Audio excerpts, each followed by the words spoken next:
ਵਾਹਿਗੁਰੂ ਜੀ ਕਾ ਖਾਲਸਾ ਵਾਹਿਗੁਰੂ ਜੀ ਕੀ ਫਤਿਹ। ਧੰਨ ਧੰਨ ਬਾਬਾ ਦੀਪ ਸਿੰਘ ਸਾਹਿਬ ਜੀ, ਧੰਨ ਧੰਨ ਬਾਬਾ ਨੂਰ ਸਿੰਘ ਸਾਹਿਬ ਜੀ, ਸਮੂਹ ਸ਼ਹੀਦ ਸਿੰਘ ਫੌਜਾਂ ਤੇ ਇਹਨਾਂ ਦੇ ਚਰਨਾਂ ਕਮਲਾਂ ਵਿੱਚ ਨਮਸਕਾਰ ਹੈ।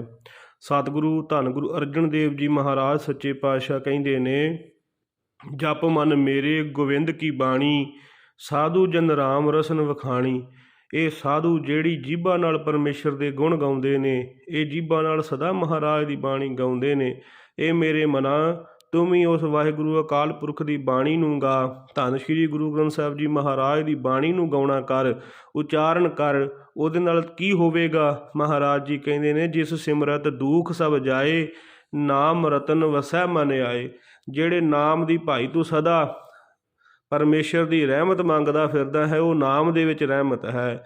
ਸਾਰੀ ਬਰਕਤ ਮਹਾਰਾਜ ਦੇ ਨਾਮ ਦੇ ਵਿੱਚ ਹੈ। ਜੇ ਤੂੰ ਇਸ ਬਾਣੀ ਨੂੰ ਗਾਵੇਂਗਾ, ਉਸ ਦਾ ਨਾਮ ਰਤਨ ਤੇਰੇ ਹਿਰਦੇ ਵਿੱਚ ਵਸੇਗਾ। ਤੇ ਜਿਸ ਸਿਮਰਤ ਦੁੱਖ ਸਭ ਜਾਏ, ਤੇਰੇ ਸਾਰੇ ਦੁੱਖ ਕਿਸੇ ਵੀ ਪ੍ਰਕਾਰ ਦੇ ਹੁਣ ਸਾਰੇ ਦੂਰ ਹੋ ਜਾਣਗੇ।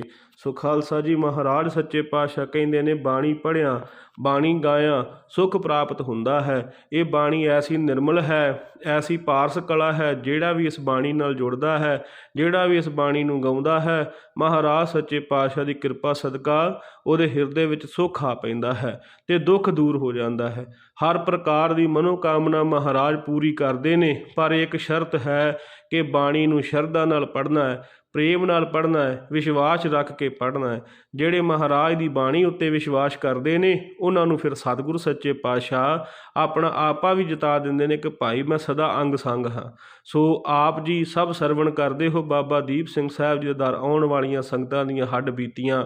ਸੋ ਜਿਹੜੀ ਅੱਜ ਦੀ ਹੱਡ ਬੀਤੀ ਹੈ, ਇੱਕ ਭੈਣ ਜੀ ਨੇ ਦੱਸੀ ਹੈ ਕਿ ਮੇਰੇ ਜਨਮ ਤੋਂ ਪਹਿਲਾਂ ਦੀ ਮੇਰੇ ਪਰਿਵਾਰ ਵਿੱਚ ਕਿਵੇਂ ਖੇਡ ਬਣੀ, ਕਿਵੇਂ ਬਾਣੀ ਨੇ ਕੌਤਕ ਵਰਤਾਏ। ਸੋ ਉਹਨਾਂ ਦੱਸਣਾ ਕੀਤਾ ਕਿ ਜਿਹੜਾ ਮੇਰਾ ਦਾਦਕਾ ਪਰਿਵਾਰ ਹੈ, ਉਹ ਆਪਣਾ ਜੱਦੀ ਪਿੰਡ ਛੱਡ ਕੇ ਕਿਤੇ ਹੋਰ ਵਸ ਗਏ ਸੀ ਅਤੇ ਉੱਥੇ ਰਹਿੰਦੇ ਸੀ। ਉੱਥੇ ਜਾ ਕੇ ਹੀ ਮੇਰੇ ਪਿਤਾ ਜੀ, ਉਹਨਾਂ ਦਾ ਵਿਆਹ ਹੋਣਾ ਕੀਤਾ ਮੇਰੀ ਮਾਤਾ ਜੀ ਨਾਲ। ਅਤੇ ਉਹ ਪੀਰਾਂ ਪੈਗੰਬਰਾਂ ਨੂੰ ਕਹਿ ਲਓ ਜਾਂ ਪੰਡਤਾਂ ਨੂੰ ਕਹਿ ਲਓ, ਕਿਸੇ ਪ੍ਰਕਾਰ ਹੋਰ ਦੂਜੇ ਭਾਅ ਨੂੰ ਮੰਨਦੇ ਸੀ। ਮਹਾਰਾਜ ਸੱਚੇ ਪਾਤਸ਼ਾਹ ਵੱਲ ਘੱਟ ਸੀ। ਪਰ ਜਿਹੜੇ ਮੇਰੇ ਮਾਤਾ ਜੀ ਸੀ, ਉਹ ਮਹਾਰਾਜ ਦੀ ਬਾਣੀ ਪੜ੍ਹਦੇ ਸਨ, ਕਿਉਂਕਿ ਉਹ ਆਪਣੇ ਪੇਕੇ ਪਿੰਡ ਤੋਂ ਹੀ ਮਹਾਰਾਜ ਨਾਲ ਜੁੜੇ ਸਨ। ਮੇਰੇ ਨਾਨਾ ਜੀ ਨੇ ਅੰਮ੍ਰਿਤ ਛਕਿਆ ਹੋਇਆ ਸੀ, ਬਾਣੀ ਪੜ੍ਹਦੇ ਸੀ, ਸਤਿਗੁਰੂ ਨਾਲ ਪਿਆਰ ਸੀ। ਸੋ ਮੇਰੀ ਮੰਮੀ ਬਾਣੀ ਪੜ੍ਹਦੇ ਸਨ। ਅਤੇ ਪਰ ਮੇਰੇ ਫਾਦਰ ਸਾਹਿਬ ਅਤੇ ਮੇਰਾ ਜਿਹੜਾ ਦਾਦਕਾ ਪਰਿਵਾਰ ਸੀ, ਉਹ ਜਦੋਂ ਵੀ ਕਿਤੇ ਉਹਨਾਂ ਨੇ ਕਿਤੇ ਜਾਣਾ, ਅਤੇ ਉਹਨਾਂ ਨੇ ਮੰਮੀ ਨੂੰ ਵੀ ਕਹਿਣਾ ਜਾਣ ਵਾਸਤੇ, ਅਤੇ ਮਾਤਾ ਜੀ ਨੇ ਕਹਿਣਾ ਕਿ ਮੈਂ ਮਹਾਰਾਜ ਤੋਂ ਬਿਨਾਂ ਕਿਤੇ ਹੋਰ ਨਹੀਂ ਜਾਣਾ। ਮੈਂ ਬਾਣੀ ਪੜ੍ਹਦੀ ਹਾਂ ਮਹਾਰਾਜ ਅਤੇ ਮੈਨੂੰ ਓਟ ਆਸਰਾ, ਮੈਂ ਕਿਤੇ ਨਹੀਂ ਜਾਣਾ। ਇਸ ਗੱਲੋਂ ਘਰ ਦੇ ਵਿੱਚ ਬੜੀ ਕਲਾ ਪੈਣੀ, ਕਲੇਸ਼ ਪੈਣਾ। ਸੋ ਖਾਲਸਾ ਜੀ, ਇਹ ਆਮ ਕਰਕੇ ਅੱਜ ਕੱਲ੍ਹ 60-70% ਇਹੋ ਕੁਛ ਹੀ ਹੈ।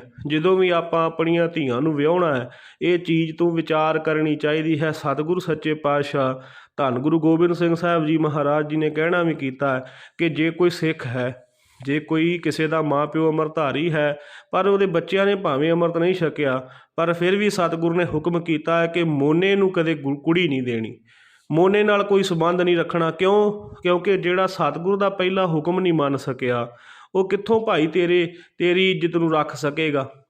ਸੋ ਇਸ ਕਰਕੇ ਮਹਾਰਾਜ ਨੇ ਸਾਨੂੰ ਕਹਿਣਾ ਕੀਤਾ ਕਿ ਗੁਰਸਿੱਖਾਂ ਦੀ ਪਰਖ ਕਰਨੀ ਹੈ।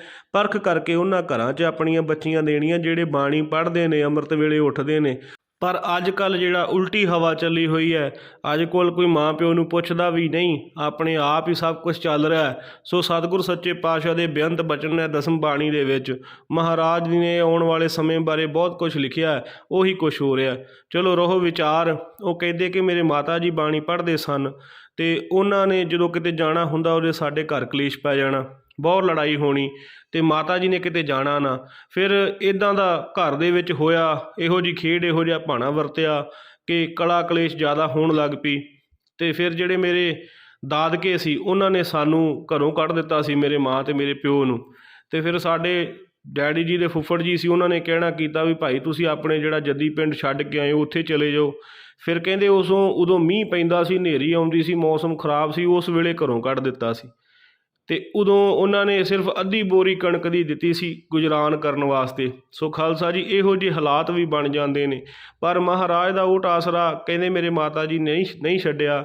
ਕਹਿੰਦੇ ਜਦੋਂ ਤੁਰੇ ਆਉਂਦੇ ਸੀ ਰਸਤੇ ਵਿੱਚ ਮੇਰੇ ਜਿਹੜੇ ਫਾਦਰ ਸਾਹਿਬ ਸੀ ਉਹਨਾਂ ਦੇ ਮਿੱਤਰ ਮਿਲੇ, ਉਹਨਾਂ ਨੇ ਫਿਰ ਟਰੈਕਟਰ ਟਰਾਲੀ 'ਤੇ ਲੈ ਕੇ ਇਹਨਾਂ ਨੂੰ ਫਗਵਾੜੇ ਲਾਗੇ ਛੱਡਣਾ ਕੀਤਾ ਸੀ। ਇੱਧਰਲੇ ਏਰੀਏ ਦੇ ਕੋਈ ਪਿੰਡ ਹੈ ਉਹਨਾਂ ਦਾ ਉੱਥੇ, ਤੇ ਪਰ ਕਹਿੰਦੇ ਮੇਰੇ ਮਾਤਾ ਜੀ ਦੱਸਦੇ ਸੀ ਵੀ ਮੈਂ ਬਾਣੀ ਪੜ੍ਹਦੀ ਰਹੀ, ਮੈਂ ਬਾਣੀ ਦਾ ਓਟ ਆਸਰਾ ਤੱਕਿਆ, ਬਾਣੀ ਤੋਂ ਬਿਨਾਂ ਕਿਤੇ ਹੋਰ ਸਿਰ ਨਹੀਂ ਨਿਵਾਇਆ। ਸੋ ਖਾਲਸਾ ਜੀ ਜਿਹੜਾ ਬਾਣੀ ਦਾ ਓਟ ਆਸਰਾ ਤੱਕ ਲੈਂਦਾ ਹੈ, ਸਤਿਗੁਰੂ ਸੱਚੇ ਪਾਤਸ਼ਾਹ ਮਹਾਰਾਜ ਉਹਦੇ ਵਾਸਤੇ ਆਪਣੇ ਆਪ ਬਿਧ ਬਣਾਉਂਦੇ ਨੇ, ਸਾਰੇ ਕਾਰਜ ਮਹਾਰਾਜ ਕਰਦੇ ਨੇ। ਫਿਰ ਉਹ ਭੈਣ ਨੇ ਦੱਸਿਆ ਕਿ ਮੇਰੇ ਡੈਡੀ ਫਿਰ ਇੱਥੇ ਆ ਕੇ ਕਾਰਖਾਨੇ ਲੱਗੇ, ਉਹਨਾਂ ਨੇ ਦਿਹਾੜੀ ਡੱਪਾ ਕਰਨਾ ਸ਼ੁਰੂ ਕੀਤਾ। ਉਹ ਇਕੱਲੇ ਕਮਾਉਣ ਵਾਲੇ ਸੀ, ਹੌਲੀ ਹੌਲੀ ਚਲੋ ਕਰਦਿਆਂ ਸਭ ਕੁਝ ਹੋਇਆ। ਫਿਰ ਮੇਰਾ ਜਨਮ ਹੋਇਆ, ਮੇਰੇ ਤੋਂ ਵੱਡਾ ਇੱਕ ਮੇਰਾ ਭਰਾ ਹੈ, ਉਹਨੇ ਅੰਮ੍ਰਿਤ ਛਕਿਆ ਹੋਇਆ। ਅਸੀਂ ਫਿਰ ਮਹਾਰਾਜ ਦੇ ਲੜ ਲੱਗੇ ਰਹੇ।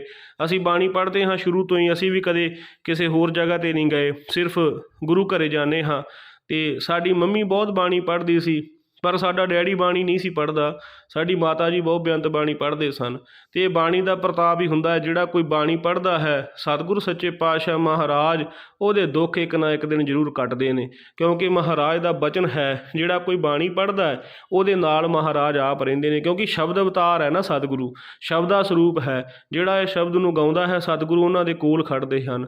ਮਹਾਰਾਜ ਜੀ ਦੇ ਬਚਨ ਨੇ ਠਾਕੁਰ ਜਾਂ ਸਿਮਰਾਂ ਤੂੰ ਤਾਂ ਹੀ, ਜਿੱਥੇ ਉਸ ਵਾਹਿਗੁਰੂ ਦੀ ਬਾਣੀ ਪੜ੍ਹੀ ਜਾਂਦੀ ਹੈ ਉੱਥੇ ਮਹਾਰਾਜ ਹਾਜ਼ਰ ਨਾਜ਼ਰ ਹੁੰਦੇ ਨੇ। ਜਿੱਥੇ ਮਹਾਰਾਜ ਦਾ ਸਿਮਰਨ ਕੀਤਾ ਜਾਂਦਾ ਹੈ ਉੱਥੇ ਮਹਾਰਾਜ ਜੀ ਹਾਜ਼ਰ ਨਾਜ਼ਰ ਹੁੰਦੇ ਹਨ।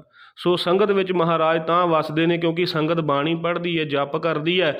ਜਿੱਥੇ ਵਾਹਿਗੁਰੂ ਦਾ ਨਾਮ ਲਿਆ ਜਾਂਦਾ ਹੈ, ਜਿੱਥੇ ਮਹਾਰਾਜ ਨੂੰ ਆਵਾਜ਼ਾਂ ਮਾਰੀਆਂ ਜਾਂਦੀਆਂ ਨੇ, ਉੱਥੇ ਸਤਿਗੁਰ ਸੱਚੇ ਪਾਤਸ਼ਾਹ ਪ੍ਰਗਟ ਹੁੰਦੇ ਨੇ, ਹਾਜ਼ਰ ਨਾਜ਼ਰ ਹੁੰਦੇ ਨੇ। ਸੋ ਇਵੇਂ ਕਰਦਿਆਂ ਉਹ ਭੈਣ ਜੀ ਕਹਿਣ ਲੱਗੇ ਅਸੀਂ ਵੱਡੇ ਹੋਏ, ਸਾਡਾ ਘਰ ਅਜੇ ਵੀ ਉੱਦਾਂ ਦਾ ਹੀ ਹੈ। ਅਤੇ ਜਦੋਂ ਕਰਦਿਆਂ ਫਿਰ ਸਾਡੇ ਫਾਦਰ ਸਾਹਿਬ ਨੇ ਥੋੜ੍ਹਾ ਬਹੁਤਾ ਆਪਣਾ ਕੰਮ ਸ਼ੁਰੂ ਕਰਨਾ ਕੀਤਾ, ਨਾਲ 2-4 ਬੰਦੇ ਰੱਖ ਕੇ ਆਪਣਾ ਕੰਮਕਾਰ ਸ਼ੁਰੂ ਕੀਤਾ। ਉਹ ਕਹਿਣ ਲੱਗੇ ਕਿ ਅਸੀਂ ਸਾਈਕਲ ਤੋਂ ਸ਼ੁਰੂ ਹੋਏ ਸਾਂ, ਬਿਲਕੁਲ ਜ਼ੀਰੋ ਤੋਂ ਸ਼ੁਰੂ ਕੀਤਾ ਹੈ। ਮਹਾਰਾਜ ਦੀ ਬਾਣੀ ਨੇ ਸਾਨੂੰ ਇੰਨਾ ਕੁਛ ਦਿੱਤਾ ਹੈ, ਅਸੀਂ ਬਿਲਕੁਲ ਜ਼ੀਰੋ ਤੋਂ ਸ਼ੁਰੂ ਹੋਏ, ਸਾਈਕਲ ਤੋਂ ਮੋਟਰਸਾਈਕਲ 'ਤੇ ਆਏ। ਉਹਨਾਂ ਨੇ ਕੋਈ ਪੁਰਾਣਾ ਲਿਆ, ਫਿਰ ਨਵਾਂ ਲਿਆ, ਫਿਰ ਬੁਲਟ ਤੱਕ ਦਾ ਸਫ਼ਰ ਹੋਇਆ। ਇਹ ਸਤਿਗੁਰ ਸੱਚੇ ਪਾਤਸ਼ਾਹ ਮਹਾਰਾਜ ਦੀਆਂ ਖੇਡਾਂ ਨੇ, ਇਹ ਪੌੜੀਆਂ ਨੇ। ਜਿਉਂ-ਜਿਉਂ ਮਹਾਰਾਜ ਦੀ ਬਾਣੀ ਪੜ੍ਹੀ ਜਾਈਦੀ ਹੈ ਤਿਉਂ-ਤਿਉਂ ਸਤਿਗੁਰੂ ਪੌੜੇ ਚੜ੍ਹਾਉਂਦਾ ਜਾਂਦਾ। ਸੋ ਉਹ ਭੈਣ ਜੀ ਕਹਿਣ ਲੱਗੇ ਕਿ ਫਿਰ ਇਹੋ ਜਿਹੀ ਹਾਲਾਤ ਬਣੇ, ਅਸੀਂ ਵੱਡੇ ਹੋਏ, ਬਾਣੀ ਪੜ੍ਹਦੇ ਰਹੇ। ਅਤੇ ਮੇਰੇ ਮਾਤਾ ਜੀ ਜਿਹੜੇ ਸੀ ਉਹਨਾਂ ਦੇ ਬੱਚੇਦਾਨੀ ਵਿੱਚ ਰਸੌਲੀਆਂ ਹੋ ਗਈਆਂ। ਜਿਹੜਾ ਮੇਰਾ ਭਰਾ ਸੀ ਉਹਦਾ ਇੱਕ ਫਰੈਂਡ ਸੀ, ਉਹਦੇ ਨਾਲ ਬਹੁਤ ਪ੍ਰੇਮ ਸੀ। ਉਹਨੇ ਰਾਤ ਬਰਾਤ ਵੀ ਆਵਾਜ਼ ਮਾਰਨੀ, ਉੱਥੇ ਉਹਨੇ ਚਲੇ ਜਾਣਾ। ਅਤੇ ਕੋਈ ਇਹੋ ਜਿਹੀ ਘਟਨਾ ਵਾਪਰੀ, ਉਹਨਾਂ ਦੀ ਆਪਸ ਵਿੱਚ ਅਣਬਣ ਹੋ ਗਈ ਅਤੇ ਜਿਹੜਾ ਮੇਰਾ ਵੱਡਾ ਭਰਾ ਸੀ ਉਹ ਡਿਪਰੈਸ਼ਨ ਵਿੱਚ ਚਲਾ ਗਿਆ। ਅਤੇ ਮੈਂ ਆਈਲੈਟਸ ਕਰਦੀ ਸਾਂ, ਮੇਰੇ ਬੈਂਡ ਨਹੀਂ ਸੀ ਆਉਂਦੇ, ਨੰਬਰ ਨਹੀਂ ਸੀ ਆਉਂਦੇ, ਅਤੇ ਮੈਂ ਵਾਰ-ਵਾਰ ਪੇਪਰ ਦਿੰਦੀ ਸਾਂ। ਮੇਰਾ ਵੀ ਖਰਚਾ ਕਮਾਉਣ ਵਾਲੇ ਇਕੱਲੇ ਡੈਡੀ ਸੀ, ਉਹਨਾਂ ਨੂੰ ਫਿਕਰ ਝੋਰਾ ਲੱਗ ਗਿਆ ਕਿ ਕੀ ਕਰਾਂ, ਕਿਵੇਂ ਕਰਾਂ। ਕਿ ਜਿਹੜਾ ਮੇਰਾ ਭਰਾ ਸੀ ਉਹਦੀ ਵੀ ਦਵਾਈ ਉਹਨਾਂ ਦੇ ਜੁੰਮੇ, ਮਾਤਾ ਜੀ ਦੇ ਆਪਰੇਸ਼ਨ ਕਰਾਉਣਾ ਸੀ, ਮੈਂ ਆਈਲੈਟਸ ਕਰਦੀ ਸਾਂ, ਉਹਦੇ ਵਿੱਚ ਵੀ ਉਹੀ ਖਰਚਾ। ਸੋ ਇੱਦਾਂ ਦੇ ਸਾਡੇ ਘਰ ਦੇ ਹਾਲਾਤ ਕਿ ਡਾਵਾਂਡੋਲ ਫਿਰ ਹੋ ਗਿਆ ਕੰਮ। ਇੱਦਾਂ ਕਰਦਿਆਂ ਮਹਾਰਾਜ ਸੱਚੇ ਪਾਤਸ਼ਾਹ ਦੀ ਕਿਰਪਾ ਨਾਲ ਅਸੀਂ ਬਾਣੀ ਨਹੀਂ ਛੱਡੀ। ਬਾਣੀ ਦੋਵੇਂ ਭੈਣ ਭਰਾ ਪੜ੍ਹਦੇ ਸਾਂ, ਮਾਤਾ ਜੀ ਪੜ੍ਹਦੇ ਸੀ। ਸਤਿਗੁਰੂ ਸੱਚੇ ਪਾਤਸ਼ਾਹ ਦੀ ਬਾਣੀ ਦਾ ਪ੍ਰਤਾਪ ਐਸੀ ਮਹਾਰਾਜ ਨੇ ਕਿਰਪਾ ਕੀਤੀ ਕਿ ਮੇਰਾ ਭਰਾ ਫਿਰ ਮਹਾਰਾਜ ਦੀ ਰਹਿਮਤ ਕਿਰਪਾ ਸਦਕਾ ਡਿਪਰੈਸ਼ਨ 'ਚੋਂ ਬਾਹਰ ਆਇਆ। ਉਹਨੇ ਗੱਡੀਆਂ ਦਾ ਕੋਈ ਡਿਪਲੋਮਾ ਕੀਤਾ ਸੀ ਅਤੇ ਅੱਜ ਉਹ ਵਧੀਆ ਜੋਬ 'ਤੇ ਜਲੰਧਰ ਲੱਗਾ ਹੋਇਆ। ਮੈਂ ਵੀ ਜੋਬ 'ਤੇ ਲੱਗ ਗਈ। ਫਾਦਰ ਸਾਹਿਬ ਕਮਾਉਂਦੇ ਸੀ। ਇੱਦਾਂ ਅਸੀਂ 3 ਜਣੇ ਕਮਾਉਣ ਲੱਗੇ, ਸਾਡੇ ਘਰ ਦਾ ਫਿਰ ਸੁਧਾਰ ਹੋ ਗਿਆ। ਸੋ ਮਹਾਰਾਜ ਦੀ ਬਾਣੀ ਹੈ ਖਾਲਸਾ ਜੀ, ਜਿਹੜੀ ਸਤਿਗੁਰ ਸੱਚੇ ਪਾਤਸ਼ਾਹ ਜੀ ਰਹਿਮਤ ਕਿਰਪਾ ਸਦਕਾ ਬਾਣੀ ਦਾ ਪੱਲਾ ਫੜਦੇ ਨੇ, ਸਤਿਗੁਰੂ ਉਹਨਾਂ ਦੀ ਬਾਂਹ ਆਪ ਫੜ ਲੈਂਦਾ ਹੈ। ਮਹਾਰਾਜ ਜੀ ਕਹਿੰਦੇ ਨੇ ਕਿ ਬਾਣੀ ਵਿੱਚ ਸਭੇ ਆਸਰੇ, ਬਾਣੀ ਵਿੱਚ ਸਭੇ ਅੰਮ੍ਰਿਤ ਹੈ, ਕੋਈ ਕਰਕੇ ਵੇਖੇ, ਕੋਈ ਪਰਖ ਕੇ ਵੇਖੇ। ਜਿਹੜਾ ਵੀ ਕੋਈ ਬਾਣੀ ਦਾ ਅਭਿਆਸੀ ਹੈ ਉਹਨੂੰ ਸਤਿਗੁਰ ਸੱਚੇ ਪਾਤਸ਼ਾਹ ਜ਼ਰੂਰ ਸੁੱਖ ਦਿੰਦੇ ਨੇ। ਸੋ ਜਿਹੜੇ ਵੀ ਮਹਾਰਾਜ ਸੱਚੇ ਪਾਤਸ਼ਾਹ ਦੀ ਬਾਣੀ ਵੱਲ ਨੂੰ ਮੁੱਖ ਕਰਦੇ ਨੇ, ਸਤਿਗੁਰ ਸੱਚੇ ਪਾਤਸ਼ਾਹ ਉਹਨਾਂ ਦਾ ਆਸਰਾ ਬਣਦਾ ਹੈ, ਉਹਨਾਂ ਨੂੰ ਰਸਤਾ ਦਿਖਾਉਂਦਾ ਹੈ। ਭੈਣ ਕਹਿੰਦੀ ਕਿ ਬਾਣੀ 'ਤੇ ਇੰਨਾ ਕੁ ਭਰੋਸਾ ਸੀ, ਅਸੀਂ ਇਹ ਬਾਣੀ ਪੜ੍ਹ ਕੇ ਹੀ ਕੱਖਾਂ ਤੋਂ ਲੱਖਾਂ ਵਰਗੇ ਹੋਏ। ਅੱਜ ਵੀ ਘਰ ਸਾਡਾ ਕੱਚਾ ਹੈ, ਪਰ ਕਦੇ ਵੀ ਮਨ ਵਿੱਚ ਆਇਆ ਨਹੀਂ, ਨਾ ਕਦੇ ਹੰਕਾਰ ਆਇਆ। ਮਹਾਰਾਜ ਦੀਆਂ ਬੜੀਆਂ ਬਰਕਤਾਂ ਸਾਡੇ ਘਰ ਵਿੱਚ ਆਈਆਂ। ਵੀ ਅਸੀਂ ਹੁਣ ਫਿਰ ਦੁਬਾਰਾ, ਕਹਿੰਦੇ ਉਹ ਵੀ ਦਿਨ ਸੀ ਜਦੋਂ ਘਰਦਿਆਂ ਨੇ ਘਰੋਂ ਕੱਢ ਦਿੱਤਾ ਸੀ ਤੇ ਅੱਧੀ ਬੋਰੀ ਦੇ ਕੇ ਕੱਢਿਆ ਸੀ। ਉਹਦੇ ਨਾਲ ਕੀ ਕਰਦਾ ਹੈ ਬੰਦਾ? ਹੁਣ ਬੰਦਾ ਹੈ ਕੋਈ, ਉਹਨੂੰ ਖਾਣ ਪਾਣ ਵਾਸਤੇ ਛੱਤ ਵੀ ਚਾਹੀਦੀ ਹੈ, ਰਹਿਣ ਵਾਸਤੇ ਰਿਜ਼ਕ ਵੀ ਚਾਹੀਦਾ ਹੈ, ਪਰ ਜ਼ੀਰੋ ਤੋਂ ਸਟਾਰਟ ਹੋਣਾ ਬੜੀ ਵੱਡੀ ਗੱਲ ਹੈ। ਉਹ ਭੈਣ ਕਹਿੰਦੇ ਕਿ ਬਾਬਾ ਦੀਪ ਸਿੰਘ ਸਾਹਿਬ ਜੀ ਦੀ ਬੜੀ ਕਿਰਪਾ ਸਾਡੇ 'ਤੇ ਹੋਈ। ਫਿਰ ਉਹਨਾਂ ਨੇ ਆਪਣੀ ਹੱਡ ਬੀਤੀ ਸੁਣਾਉਣਾ ਕੀਤੀ ਕਿ ਜਦੋਂ ਮੈਂ 5ਵੀਂ 6ਵੀਂ ਤੋਂ ਬਾਣੀ ਪੜ੍ਹਦੇ ਹਾਂ ਅਤੇ ਮੈਂ +1 ਵਿੱਚ ਆ ਕੇ ਮੇਰੀ ਸੰਗਤ ਇਵੇਂ ਦੀ ਹੋ ਗਈ ਥੋੜ੍ਹੀ ਜਿਹੀ, ਕਿਉਂਕਿ ਜਦੋਂ ਵੀ ਖਾਲਸਾ ਜੀ ਬੰਦਾ ਇਸ ਪੜਾਅ 'ਤੇ ਜਾਂਦਾ ਹੈ, ਬੰਦੇ ਦਾ ਕਈ ਵਾਰੀ ਇਹੋ ਜਿਹੀ ਸੰਗਤ ਵਿੱਚ ਬਹਿਣ ਉੱਠਣ ਹੋ ਜਾਂਦਾ ਹੈ ਕਿ ਭਾਵੇਂ ਬੇਸ਼ੱਕ ਬੰਦਾ ਚੰਗਾ ਹੋਵੇ ਪਰ ਸੰਗਤ ਕਰਕੇ ਕਈ ਵਾਰ ਉਹ ਅੱਖਾਂ ਵਿੱਚ ਆ ਜਾਂਦਾ। ਕਹਿੰਦੇ ਮੇਰੀ ਸੰਗਤ ਇਹੋ ਜਿਹੀ ਹੋ ਗਈ, ਮੇਰਾ ਪੈਰ ਉਸ ਚੀਜ਼ ਤੋਂ ਥਿੜਕ ਗਿਆ। ਮੈਂ ਪੜ੍ਹਦੀ ਲਿਖਦੀ ਵਧੀਆ ਸਾਂ, ਪਰ ਮੇਰੇ ਟੀਚਰਾਂ ਨੇ ਘਰ ਕਹਿਣਾ ਕੀਤਾ ਕਿ ਤੁਹਾਡੀ ਜਿਹੜੀ ਕੁੜੀ ਹੈ ਇਹਨੂੰ ਤੁਸੀਂ ਜਾਂ ਘਰੇ ਬਿਠਾ ਲਓ, ਘਰੇ ਪੜ੍ਹਾ ਲਓ, ਅਤੇ ਅਸੀਂ ਇਹ ਪਾਸ ਨਹੀਂ ਹੋਊਗੀ ਜਿੱਦਾਂ ਦੀਆਂ ਇਹਨਾਂ ਦੀਆਂ ਹਰਕਤਾਂ। ਜਿਵੇਂ ਵੀ ਕੋਈ ਉਹਨਾਂ ਨੇ ਮੈਨੂੰ ਦੱਸਣਾ ਕੀਤਾ, ਵਾਹਿਗੁਰੂ ਜਾਣੇ, ਉਹ ਆਪਣੇ ਜੀਵਨ ਦਾ ਆਪ ਜਾਣਦੇ ਨੇ। ਸੋ ਮੈਂ ਸਿਰਫ ਦੱਸਣਾ ਚਾਹੁੰਦਾ ਹਾਂ ਕਿ ਸਤਿਗੁਰ ਦੀ ਉਹਨਾਂ 'ਤੇ ਕਿਰਪਾ ਕਿੱਦਾਂ ਹੋਈ, ਅਤੇ ਉਹ ਭੈਣ ਨੇ ਕਿੰਨੇ ਕੁ ਪਾਠ ਕਿੰਨੇ ਕੁ ਜਾਪ ਕੀਤੇ, ਕਿਵੇਂ ਸਤਿਗੁਰ ਸੱਚੇ ਪਾਤਸ਼ਾਹ ਜੀ ਨੇੜੇ ਹੋ ਕੇ ਉਹਦੇ ਵਰਤੇ। ਸੋ ਉਹਨਾਂ ਨੇ ਕਹਿਣਾ ਕੀਤਾ ਕਿ ਜਦੋਂ ਮੈਂ +1 ਕੀਤੀ ਅਤੇ +2 ਦੇ ਵਿੱਚ ਫਿਰ ਉਹੀ ਹਾਲ ਕਿ ਮੈਨੂੰ ਉਹਨਾਂ ਨੇ ਕਹਿਣਾ ਕੀਤਾ ਵੀ ਨਹੀਂ, ਇਹ ਤੁਹਾਡੀ ਕੁੜੀ ਨੇ ਪਾਸ ਨਹੀਂ ਹੋਣਾ, ਵੀ ਇਹਦੀ ਸੰਗਤ ਮਾੜੀ ਹੈ, ਇਹ ਕਿੱਥੋਂ ਪਾਸ ਹੋਵੇਗੀ। ਜਿਹੜੀਆਂ ਨਾਲ ਦੀਆਂ ਕੁੜੀਆਂ ਸਨ, ਫਰੈਂਡ ਸਨ ਮੇਰੀਆਂ, ਉਹਨਾਂ ਨੇ ਵੀ ਮੇਰੇ ਘਰ ਬਾਰੇ ਹਾਲਤ ਬਾਰੇ ਸਭ ਪਤਾ ਸੀ। ਉਹ ਵੱਧ ਚੜ੍ਹ ਕੇ ਗੱਲਾਂ ਕਰਨ ਲੱਗ ਪਈਆਂ ਅਤੇ ਮੈਂ ਬਾਬਾ ਦੀਪ ਸਿੰਘ ਸਾਹਿਬ ਅੱਗੇ ਅਰਦਾਸ ਕਰਨੀ ਕਿ ਮਹਾਰਾਜ ਮੈਂ ਠੀਕ ਹਾਂ, ਅਤੇ ਇਹ ਸਾਰੇ ਮੈਨੂੰ ਮਾੜਾ ਕਹਿੰਦੇ ਨੇ। ਮੇਰੇ ਘਰਦਿਆਂ ਵੀ ਮੈਨੂੰ ਸਮਝਾਉਣਾ ਕੀਤਾ ਕਿ ਧੀਏ ਇਹੋ ਜਿਹੇ ਕੰਮ ਆਪਾਂ ਨੂੰ ਨਹੀਂ ਸ਼ੋਭਾ ਦਿੰਦੇ, ਆਪਾਂ ਜੇ ਬਾਣੀ ਪੜ੍ਹਾਂਗੇ ਆਪਣੇ ਘਰ ਵੱਲ ਵੇਖਾਂਗੇ, ਕੱਲ੍ਹ ਨੂੰ ਬਾਹਰ ਜਾਵਾਂਗੇ, ਕਮਾਈ ਕਰਾਂਗੇ। ਅਤੇ ਕਹਿੰਦੀ ਪਰ ਮੈਨੂੰ ਇਹ ਲੱਗਦਾ ਸੀ, ਕਿਉਂਕਿ ਘਰ ਦੇ ਸਮਝਾਉਂਦੇ ਹੀ ਹੁੰਦੇ ਆ, ਅਤੇ ਮੈਨੂੰ ਇੱਦਾਂ ਲੱਗਦਾ ਸੀ ਵੀ ਮੇਰੇ ਘਰ ਵਾਲੇ ਵੀ ਮੇਰੇ ਵੈਰੀ ਹੈ। ਸੋ ਮੈਂ ਗੁਰੂ ਘਰੇ ਜਾਣਾ, ਪਾਠ ਕਰਨਾ, ਅਤੇ ਅੰਮ੍ਰਿਤ ਵੇਲੇ ਉੱਠਣਾ, 5 ਬਾਣੀਆਂ ਦੇ ਪਾਠ ਕਰਨੇ, ਰੋਂਦੀ ਰਹਿਣਾ, ਅਰਦਾਸ ਬੇਨਤੀ ਕਰਦੇ ਰਹਿਣਾ ਕਿ ਬਾਬਾ ਜੀ ਮੈਂ ਠੀਕ ਹਾਂ, ਮੈਂ ਕੋਈ ਇਹੋ ਜਿਹਾ ਕੋਈ ਕੀਤਾ ਨਹੀਂ ਵੀ ਜਿਹਦੇ ਕਰਕੇ ਮੈਨੂੰ ਸਾਰੇ ਬੁਰਾ ਕਹਿੰਦੇ ਨੇ, ਮਾੜਾ ਕਹਿੰਦੇ ਨੇ। ਸੋ ਮੈਂ ਵਿਸਥਾਰ ਸਹਿਤ ਸੁਣਾ ਰਿਹਾ ਹਾਂ।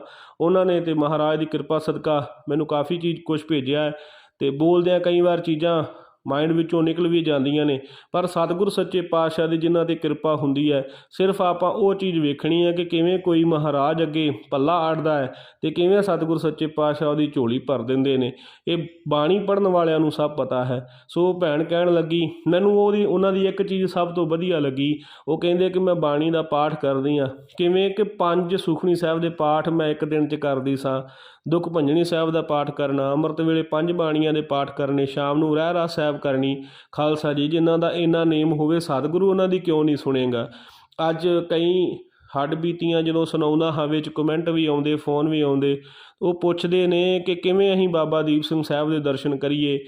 ਸੋ ਜਿਹੜੇ ਸ਼ਹੀਦਾਂ ਦੇ ਦਰਸ਼ਨ ਨੇ ਜਾਂ ਕਿਸੇ ਵੀ ਪ੍ਰਕਾਰ ਸਤਿਗੁਰੂ ਦੇ ਦਰਸ਼ਨ ਨੇ, ਉਹ ਮਹਾਰਾਜ ਦੀ ਬਾਣੀ ਵਿੱਚੋਂ ਹੋਣਗੇ। ਜਿਹੜਾ ਬਾਣੀ ਦਾ ਅਭਿਆਸੀ ਹੈ, ਸੱਚੇ ਦਿਲੋਂ ਮਹਾਰਾਜ ਨੂੰ ਪ੍ਰੇਮ ਨਾਲ ਗਾਉਂਦਾ ਹੈ, ਮਹਾਰਾਜ ਦੀ ਬਾਣੀ ਨਾਲ ਪ੍ਰੀਤੀ ਪਾਉਂਦਾ ਹੈ, ਸਾਰੇ ਕੰਮਾਂ ਨੂੰ ਬਾਅਦ ਵਿੱਚ ਰੱਖਦਾ ਹੈ, ਸਤਿਗੁਰੂ ਨੂੰ ਮੁੱਖ ਰੱਖਦਾ ਹੈ, ਉਹਨੂੰ ਮਹਾਰਾਜ ਜੀ ਕਿਸੇ ਆਨੇ ਬਹਾਨੇ ਜ਼ਰੂਰ ਦਰਸ਼ਨ ਦਿੰਦੇ, ਚਾਹੇ ਸੁਪਨੇ ਵਿੱਚ ਦੇ ਦੇਣ, ਚਾਹੇ ਪ੍ਰਤੱਖ ਦੇ ਦੇਣ, ਜਾਂ ਕਿਸੇ ਵੀ ਜੀਵ ਦੇ ਥਰੂ ਦੇ ਦੇਣ, ਸਤਿਗੁਰੂ ਦਰਸ਼ਨ ਜ਼ਰੂਰ ਦੇ ਦਿੰਦੇ। ਪਰ ਬੰਦੇ ਦੇ ਹਿਰਦੇ ਵਿੱਚ ਸ਼ਰਧਾ ਹੋਣੀ ਚਾਹੀਦੀ ਹੈ। ਉਹ ਭੈਣ ਕਹਿਣ ਲੱਗੀ ਕਿ ਜਦੋਂ ਮੇਰੇ ਪੇਪਰ ਹੋਏ ਅਤੇ ਮੇਰੇ ਆਂਢੇ ਗੁਆਂਢੀਆਂ ਨੂੰ ਵੀ ਪਤਾ ਲੱਗਾ, ਸਾਰਿਆਂ ਨੂੰ, ਵੀ ਕੁੜੀ ਇੱਥੇ ਰਹਿੰਦੀ ਆ, ਵੀ ਇੱਦਾਂ ਇਹਦੀਆਂ ਗੱਲਾਂ ਪਤਾ ਲੱਗ ਹੀ ਜਾਂਦਾ ਆਸੇ ਪਾਸੇ। ਕਹਿੰਦੀ ਇੱਕ ਵਾਰ ਕੀ ਹੋਇਆ ਕਿ ਮੈਂ ਗੱਲ ਕਰ ਬੈਠੀ ਕਿ ਮੇਰੇ 80% ਨੰਬਰ ਤਾਂ ਆ ਜਾਣਗੇ +2 ਵਿੱਚੋਂ। ਕਹਿੰਦੇ ਉਹ ਸਾਰੇ ਤਾੜੀਆਂ ਮਾਰ ਕੇ ਹੱਸੇ ਮੇਰੇ 'ਤੇ ਕਿ ਜਦੋਂ ਆਉਣਗੇ ਉਦੋਂ ਪਤਾ ਲੱਗੂਗਾ, ਵੇਖੀ ਜਾਊਗੇ ਜਦੋਂ ਆਉਣਗੇ। ਅਤੇ ਕਹਿੰਦੀ ਮੇਰੇ ਮਨ ਨੂੰ ਐਸਾ ਦੁੱਖ ਲੱਗਾ, ਐਸੀ ਗੱਲ ਲੱਗੀ, ਕਿਉਂਕਿ ਕੋਈ ਕਿਸੇ ਨੂੰ ਕਵੇ, ਜਦੋਂ ਬੰਦਾ 100 ਵਾਰ ਸੱਚਾ ਹੋਵੇ ਪਰ ਕੋਈ ਕਵੇ ਤੂੰ ਬੁਰਾ ਹੈ, ਉਹ ਗੱਲ ਬੜਾ ਅਸਰ ਕਰਦੀ ਹੈ। ਕਹਿੰਦੀ ਮੈਂ ਬਾਬਾ ਦੀਪ ਸਿੰਘ ਸਾਹਿਬ 'ਤੇ ਭਰੋਸਾ ਰੱਖ ਕੇ ਅਤੇ ਇਹ ਕਿਹਾ ਸੀ ਕਿ ਮੇਰੇ ਆਉਣਗੇ, ਪਰ ਉਹਨਾਂ ਨੇ ਮੇਰੇ 'ਤੇ ਹਾਸੀ ਕੀਤੀ, ਹੱਸਣਾ ਕੀਤਾ। ਸੋ ਮੈਂ ਮਹਾਰਾਜ ਅੱਗੇ ਅਰਦਾਸ ਕੀਤੀ। ਉਹ ਭੈਣ ਕਹਿੰਦੀ ਕਿ ਅਸੀਂ 2023 ਪਿੱਛੇ ਫਰਵਰੀ ਦੇ ਵਿੱਚੋਂ ਚੁਪਹਿਰੇ ਅਸੀਂ ਦੋਵਾਂ ਭੈਣ ਭਰਾਵਾਂ ਸ਼ੁਰੂ ਕੀਤੇ ਸੀ, ਅਤੇ ਕੰਟੀਨਿਊ ਸਾਰਾ ਕੰਮ ਕਰਦੇ ਹਾਂ, ਬਾਣੀ ਪੜ੍ਹਦੇ ਹਾਂ। ਅਤੇ ਅੱਜ ਇਹਨਾਂ ਤੋਂ ਇੱਕ ਚੀਜ਼ ਸਿੱਖਣ ਨੂੰ ਇਹ ਮਿਲਦੀ ਹੈ ਕਿ ਮਹਾਰਾਜ ਦੀ ਬਾਣੀ ਨੂੰ ਕਦੇ ਵਿਸਾਰੀਏ ਨਾ। ਅਸੀਂ ਕੀ ਕਰਦੇ ਹਾਂ, 5 ਚੁਪਹਿਰੇ ਕਰ ਲਏ, 11 ਕਰ ਲਏ, ਉਸ ਤੋਂ ਬਾਅਦ ਭੁੱਲ ਗਏ। ਕੀ ਭਾਈ, ਜਦੋਂ ਸਾਨੂੰ ਲੋੜ ਹੈ ਅਸੀਂ ਉਦੋਂ ਹੀ ਕੰਮ ਕਰਨਾ। ਮਹਾਰਾਜ ਸੱਚੇ ਪਾਤਸ਼ਾਹ ਦੀ ਖੁਸ਼ੀ ਸਦਾ ਲੈਣੀ ਚਾਹੀਦੀ ਹੈ। ਹਾਂ, ਕਿਤੇ ਤੁਹਾਡੇ ਕੋਲ ਹੋ ਜਾਂਦਾ, ਤੁਹਾਨੂੰ ਜ਼ਰੂਰੀ ਕੋਈ ਰੁਝੇਵਾਂ ਪੈ ਜਾਂਦਾ, ਉਸ ਦਿਨ ਨਾ ਕਰੋ, ਨਹੀਂ ਹੁੰਦਾ ਤੇ ਇਹ ਬੇਨਤੀ ਕਰ ਦਿਓ ਮਹਾਰਾਜ ਅੱਗੇ, ਪਰ ਛੱਡੋ ਨਾ। ਕੋਈ ਵੀ ਕਾਰਜ ਹੈ ਉਹਨੂੰ ਲਗਾਤਾਰ ਕਰੋ, ਅਭਿਆਸ ਕਰਦੇ ਰਹੋ, ਉਹਦੇ ਵਿੱਚ ਤੁਸੀਂ ਪਰਪੱਕ ਹੋ ਜਾਓਗੇ। ਜਦੋਂ ਪਰਪੱਕ ਹੋ ਜਾਓਗੇ ਤੇ ਔਖੇ ਵੇਲੇ ਉਹ ਸਹਾਈ ਹੋਵੇਗਾ। ਸੋ ਭੈਣ ਕਹਿੰਦੀ ਕਿ ਜਦੋਂ ਬਾਬਾ ਦੀਪ ਸਿੰਘ ਸਾਹਿਬ ਅੱਗੇ ਅਰਦਾਸ ਕੀਤੀ ਤੇ ਮਹਾਰਾਜ ਦੀ ਐਸੀ ਕਿਰਪਾ ਹੋਈ ਕਿ ਮੇਰੇ 87% ਨੰਬਰ ਆਏ ਸੀ। ਮੈਂ ਦੂਸਰੇ ਨੰਬਰ 'ਤੇ ਆਈ ਸਾਂ। ਸਾਰੇ ਟੀਚਰ ਮੇਰੇ ਹੈਰਾਨ ਸੀ, ਸਾਰੇ ਹੈਰਾਨ ਸੀ ਵੀ ਇਹ ਕੁੜੀ ਜਿਹੜੀ ਇੰਨੇ ਨੰਬਰ ਕਿੱਥੋਂ ਲੈ ਕੇ ਆਈ, ਵੀ ਇਹ ਤਾਂ ਪੜ੍ਹਨ ਵਿੱਚ ਵੀ ਇਦਾਂ ਦੀ ਹੋ ਗਈ ਸੀ, ਇਹਦੀਆਂ ਗੱਲਾਂ ਬਾਤਾਂ ਵੀ ਇਦਾਂ ਦੀਆਂ ਹੋ ਗਈਆਂ, ਵੀ ਸੰਗਤ ਵੀ ਇਹਦੀ ਇਵੇਂ ਦੀ ਹੋ ਗਈ, ਸਾਨੂੰ ਲੱਗਦਾ ਹੀ ਨਹੀਂ ਸੀ ਇਹ ਪਾਸ ਹੋਵੇਗੀ, ਇਹ ਦੂਜੇ ਨੰਬਰ 'ਤੇ ਕਿਵੇਂ ਆ ਗਈ। ਕਹਿੰਦੇ ਜਦੋਂ ਇਹ ਕਿਰਪਾ ਬਾਬਾ ਦੀਪ ਸਿੰਘ ਸਾਹਿਬ ਦੀ ਮੇਰੇ 'ਤੇ ਹੋਈ ਤੇ ਸਾਰੇ ਹੈਰਾਨ ਹੋ ਗਏ ਸੀ। ਇਹ ਸਾਰੀ ਰਹਿਮਤ ਗੁਰੂ ਮਹਾਰਾਜ ਸੱਚੇ ਪਾਤਸ਼ਾਹ ਦੀ ਬਾਣੀ ਵਿੱਚੋਂ ਹੋਈ, ਮਹਾਰਾਜ ਦੀ ਰਹਿਮਤ ਕਿਰਪਾ ਸਦਕਾ ਹੋਈ। ਸੋ ਖਾਲਸਾ ਜੀ, ਇਹ ਤੇ ਇੱਕ ਗੱਲ ਮੈਂ ਹੋਰ ਸੁਣਾਉਣੀ ਚਾਹੁੰਦਾ ਹਾਂ। ਮੈਂ ਖੁਦ ਆਪਣੇ ਨਾਲ ਮੇਰੀਆਂ ਵੀ ਕਈ ਇਹੋ ਜਿਹੀਆਂ ਹੱਡ ਬੀਤੀਆਂ ਨੇ। ਮੈਂ ਜਦੋਂ ਕਾਲਜ ਟਾਈਮ ਸਾਂ ਤੇ ਕਈ ਵਾਰ ਇਹੋ ਜਿਹੇ ਹਾਲਾਤ ਵੀ ਬਣੇ, ਕਾਲਜ ਵਿੱਚ ਬੰਦਾ ਜਾ ਕੇ ਥੋੜ੍ਹਾ ਵਿਗੜੀ ਜਾਂਦਾ, ਸੁਭਾਅ ਦਾ ਉਵੇਂ ਦਾ ਹੋ ਜਾਂਦਾ, ਯਾਰਾਂ ਮਿੱਤਰਾਂ ਨਾਲ ਖੇਡਣਾ, ਹੱਸਣਾ, ਪੜ੍ਹਾਈ ਕਰਨੀ ਨਹੀਂ। ਅਤੇ ਮੇਰੇ ਵੀ ਇੱਦਾਂ ਦਾ ਸੁਭਾਅ ਸੀ ਕਿ ਮੈਂ ਜਦੋਂ ਕਾਲਜ ਜਾਣਾ, ਪੇਪਰ ਦੇਣਾ, ਅਤੇ ਪੇਪਰ ਜਦੋਂ ਦੇਣ ਲੱਗਣਾ ਤਾਂ ਮੈਨੂੰ ਪਤਾ ਲੱਗਣਾ ਕਿ ਜੋ ਮੈਂ ਪੜ੍ਹਿਆ ਉਹ ਤਾਂ ਅੱਜ ਪੇਪਰ ਹੀ ਨਹੀਂ ਹੈ, ਵੀ ਪੇਪਰ ਹੀ ਕੋਈ ਹੋਰ ਹੈ। ਅਤੇ ਜਦੋਂ ਬੈਠਣਾ ਫਿਰ ਉਸ ਵੇਲੇ ਗੁਰੂ ਨਾਨਕ ਸਾਹਿਬ ਸੱਚੇ ਪਾਤਸ਼ਾਹ ਮਹਾਰਾਜ ਨੂੰ ਯਾਦ ਕਰਨਾ ਕਿ ਸਤਿਗੁਰੂ ਜੀ, ਇਹ ਦੁਨੀਆ ਦੀਆਂ ਪੜ੍ਹਾਈਆਂ ਤਾਂ ਕੁਛ ਵੀ ਨਹੀਂ ਆ। ਸਤਿਗੁਰੂ ਸੱਚੇ ਪਾਤਸ਼ਾਹ ਬ੍ਰਹਮ ਵਿੱਦਿਆ ਦੇ ਦਾਤੇ ਹੋ ਤੁਸੀਂ, ਕਿਰਪਾ ਕਰੋ। ਆਹ ਤੁੱਛ ਜੀ ਜਿਹੜੀ ਪੜ੍ਹਾਈ ਹੈ ਮਹਾਰਾਜ ਤੁਹਾਡੇ ਸਾਹਮਣੇ ਇਹ ਕੀ ਹੈ, ਕਿਰਪਾ ਕਰਿਓ ਸੱਚੇ ਪਾਤਸ਼ਾਹ, ਜੋ ਮੈਂ ਲਿਖਾਂ ਮਹਾਰਾਜ ਪ੍ਰਵਾਨ ਹੋਵੇ। ਸੱਚੇ ਪਾਤਸ਼ਾਹ ਮੈਂ ਪਾਸ ਹੋ ਜਾਵਾਂ। ਉਸ ਵੇਲੇ ਮੈਂ ਮੂਲ ਮੰਤਰ ਦੇ ਅਭਿਆਸ ਕਰਨੇ, ਮੂਲ ਮੰਤਰ ਦਾ ਜਾਪ ਕਰਨਾ, 21 ਵਾਰੀ ਕਰਨਾ, 51 ਵਾਰੀ ਕਰਨਾ, ਨਾਲ ਨਾਲ ਲਿਖੀ ਜਾਣਾ, ਨਾਲ ਨਾਲ ਮਹਾਰਾਜ ਨੂੰ ਯਾਦ ਕਰੀ ਜਾਣਾ। ਅਤੇ ਜਦੋਂ ਰਿਜ਼ਲਟ ਆਉਂਦੇ ਸੀ ਉਦੋਂ ਹੈਰਾਨੀ ਹੁੰਦੀ ਸੀ ਵੀ 83% ਨੰਬਰ ਆਏ ਆ, 85% ਨੰਬਰ ਆਏ ਆ, 80% ਨੰਬਰ ਆਏ ਆ। ਸੋ ਇਹ ਮਹਾਰਾਜ ਸੱਚੇ ਪਾਤਸ਼ਾਹ ਦੀ ਕਿਰਪਾ ਹੈ। ਅੱਜ ਕਈ ਹਾਸੋਹੀਣੀ ਜੀ ਗੱਲ ਕਈ ਵਾਰ ਕਰ ਦਿੰਦੇ ਨੇ ਕਿ ਜੇ ਪੜ੍ਹੋਗੇ ਨਹੀਂ ਤਾਂ ਬਾਬਾ ਨਾਨਕ ਕਿਹੜਾ ਤੁਹਾਡਾ ਕੰਮ ਕਰਨ ਆਵੇਗਾ। ਭਾਈ ਬਾਬਾ ਨਾਨਕ ਕੰਮ ਕਰਨ ਆਵੇਗਾ, ਕਿਉਂਕਿ ਮਹਾਰਾਜ ਨੂੰ ਤੁਸੀਂ ਜੇ ਯਾਦ ਰੱਖਦੇ ਹੋ, ਦਿਲੋਂ ਯਾਦ ਕਰਦੇ ਹੋ, ਸਤਿਗੁਰ 'ਤੇ ਭਰੋਸਾ ਕਰਦੇ ਹੋ ਕਿ ਮੈਨੂੰ ਮਹਾਰਾਜ ਵਿਖੜੇ ਪੈਣਿਆਂ ਵਿੱਚੋਂ ਨਿਗਾਵੇਗਾ, ਫਿਰ ਸਤਿਗੁਰ ਸੱਚੇ ਪਾਤਸ਼ਾਹ ਨਿਗਾਉਣਗੇ। ਪਰ ਜੇ ਭਰੋਸਾ ਨਹੀਂ ਹੈ, ਮੁੱਖੋਂ ਇਕੱਲਾ ਕਹੀ ਜਾਣਾ, ਫਿਰ ਨਹੀਂ ਆਉਂਦੇ।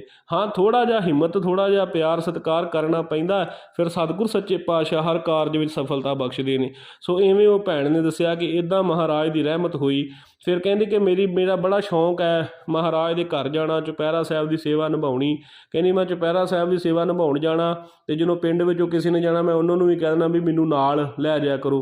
ਕਹਿੰਦੇ ਪਰ ਅਸੀਂ ਜਦੋਂ ਜਾਣ ਲੱਗਣਾ ਸਾਡੇ ਫਾਦਰ ਸਾਹਿਬ ਨੇ ਕਹਿਣਾ ਵੀ ਤੁਸੀਂ ਠੰਡ ਬੜੀ ਹੈ, ਕਿੱਧਰ ਤੁਰ ਪਿਓ, ਕਲੇਸ਼ ਪਾ ਲੈਣਾ ਜਾਣ ਵਾਸਤੇ। ਪਰ ਉਹੀ ਹੁਣ ਮੇਰੇ ਫਾਦਰ ਸਾਹਿਬ ਨੇ, ਮਹਾਰਾਜ ਦੀ ਐਸੀ ਕਿਰਪਾ ਸ਼ਹੀਦਾਂ ਦੀ ਹੋਈ ਹੈ ਕਿ ਉਹ ਮੇਰੇ ਫਾਦਰ ਸਾਹਿਬ ਮੈਨੂੰ ਕਹਿੰਦੇ ਨੇ ਤੈਨੂੰ ਸੰਗ ਲੱਭੇ ਨਾ ਲੱਭੇ, ਤੂੰ ਇਕੱਲੀ ਚੱਲ ਜਾਇਆ ਕਰ, ਤੂੰ ਇਕੱਲੀ ਚੱਲ ਜਾਇਆ ਕਰ, ਕਿਉਂਕਿ ਘਰ ਦੇ ਹਾਲਾਤ ਵਧੀਆ ਹੋ ਗਏ, ਕਾਰੋਬਾਰ ਵਧੀਆ ਹੋ ਗਿਆ, ਸਭ ਕੁਝ ਵਧੀਆ ਹੋ ਗਿਆ। ਇਹ ਸੱਚੇ ਪਾਤਸ਼ਾਹ ਮਹਾਰਾਜ ਦੀ ਕਿਰਪਾ ਹੀ ਹੈ। ਜੋ ਭਾਈ ਜਿਹੜੇ ਬਾਣੀ ਦਾ ਪੱਲਾ ਫੜਦੇ ਨੇ, ਸਤਿਗੁਰ ਸੱਚੇ ਪਾਤਸ਼ਾਹ ਉਹਨਾਂ ਦੀ ਬਾਂਹ ਫੜ ਲੈਂਦੇ ਨੇ। ਸੋ ਮਹਾਰਾਜ ਚੜ੍ਹਦੀ ਕਲਾ ਬਖਸ਼ਣ, ਸਾਰਿਆਂ ਨੂੰ ਮਹਾਰਾਜ ਗੁਰਸਿੱਖੀ ਜੀਵਨ ਬਖਸ਼ਣ, ਸਤਿਗੁਰ ਦੀ ਬਾਣੀ ਨਾਲ ਸਾਡੀ ਬਾਣ ਆਵੇ, ਮਹਾਰਾਜ ਦੀ ਬਾਣੀ ਨੂੰ ਉੱਠਦਿਆਂ ਬੈਠਦਿਆਂ ਗਾਈਏ, ਫਿਰ ਸੱਚੇ ਪਾਤਸ਼ਾਹ ਦੀ ਕਿਰਪਾ ਰਹਿਮਤ ਸਦਕਾ ਦੇ ਪਾਤਰ ਬਣਾਂਗੇ, ਮਹਾਰਾਜ ਦੇ ਦਰੋਂ ਖੁਸ਼ੀਆਂ ਹਾਸਲ ਕਰਾਂਗੇ, ਸਾਡੇ ਦੁੱਖਾਂ ਦੀ ਨਿਵਰਤੀ ਹੋਵੇਗੀ। ਸਤਿਗੁਰ ਸਾਰਿਆਂ ਨੂੰ ਚੜ੍ਹਦੀ ਕਲਾ ਬਖਸ਼ਣ। ਨਾਮ ਬਾਣੀ ਨਾਲ ਜੁੜੋ, ਸਤਿਗੁਰ ਸੱਚੇ ਪਾਤਸ਼ਾਹ ਨਾਲ ਪ੍ਰੇਮ ਅਤੇ ਪਿਆਰ ਕਰੋ। ਹਰ ਕੰਮ ਤੋਂ ਪਹਿਲਾਂ ਮਹਾਰਾਜ ਨੂੰ ਯਾਦ ਕਰੋ, ਫਿਰ ਉਹ ਕਾਰਜ ਜਿਹੜਾ ਹੈ ਸਫਲ ਹੁੰਦਾ, ਸਿਰੇ ਚੜ੍ਹਦਾ। ਸੋ ਭੁੱਲਾਂ ਦੀ ਖਿਮਾ ਜੀ। ਵਾਹਿਗੁਰੂ ਜੀ ਕਾ ਖਾਲਸਾ, ਵਾਹਿਗੁਰੂ ਜੀ ਕੀ ਫਤਿਹ।